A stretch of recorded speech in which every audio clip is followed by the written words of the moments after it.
আসসালামু আলাইকুম এভরিওয়ান, আশা করছি সবাই ভালো আছেন।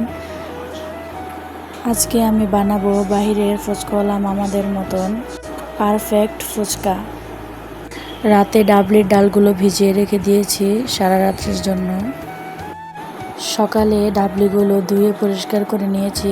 একটি হাঁড়িতে দিয়ে দিচ্ছি ডাবলিগুলো, পরিমাণ মতো পানি দিয়ে দিচ্ছি, কিছুটা লবণ দিয়ে দিচ্ছি, একটু নেড়ে চেড়ে ঢাকনা দিয়ে রেখে দিচ্ছি বলক আসার জন্য। এই তো বলক এসে পড়েছে, একটু নেড়ে চেড়ে দিচ্ছি। এই তো ডাবলিটা হয়ে এসেছে, এখন নামিয়ে নিচ্ছি। পানিটা শুকিয়ে গেছে। তেঁতুল ভিজিয়ে নিচ্ছি 10 মিনিটের জন্য। 10 মিনিট পরে হাতের সাহায্যে তেঁতুলের আঁশগুলো ভালোভাবে ছাড়িয়ে নিচ্ছি।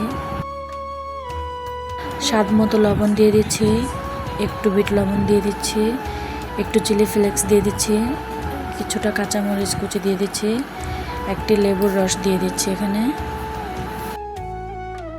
আগে থেকে কেটে রাখা একটু লেবুর খোসা দিয়ে দিচ্ছি, একটু ধনিয়ার গুঁড়া, একটু চাট মশলা, কিছুটা ধনিয়া পাতা কুচি দিয়ে ভালোভাবে মিশিয়ে নেব একসাথে।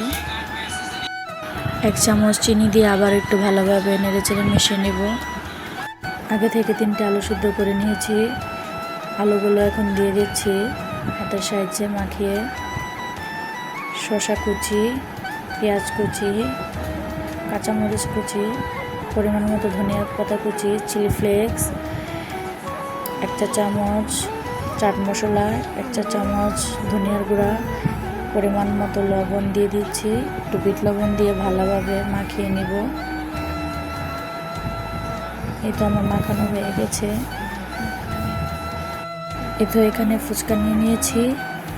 ফুচকাগুলো মাঝখান দিয়ে একটু ভেঙে ভিতরে ডাবলিগুলো দিয়ে দিচ্ছি।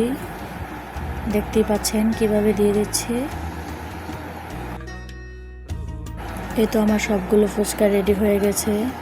এখন উপর দিয়ে ডিম দিয়ে দিচ্ছি, আগে থেকে গ্রেট করে রাখা। এই তো আমার ফুচকা রেডি। আপনারাও চাইলে এভাবে বানিয়ে খেয়ে দেখতে পারেন, এত মজা হয়েছে। পুরো ফুচকাওয়ালা মামাদের মতন হয়েছে। ভিডিওটি ভালো লাগলে সাবস্ক্রাইব করে পাশে থাকবেন। আল্লাহ হাফেজ।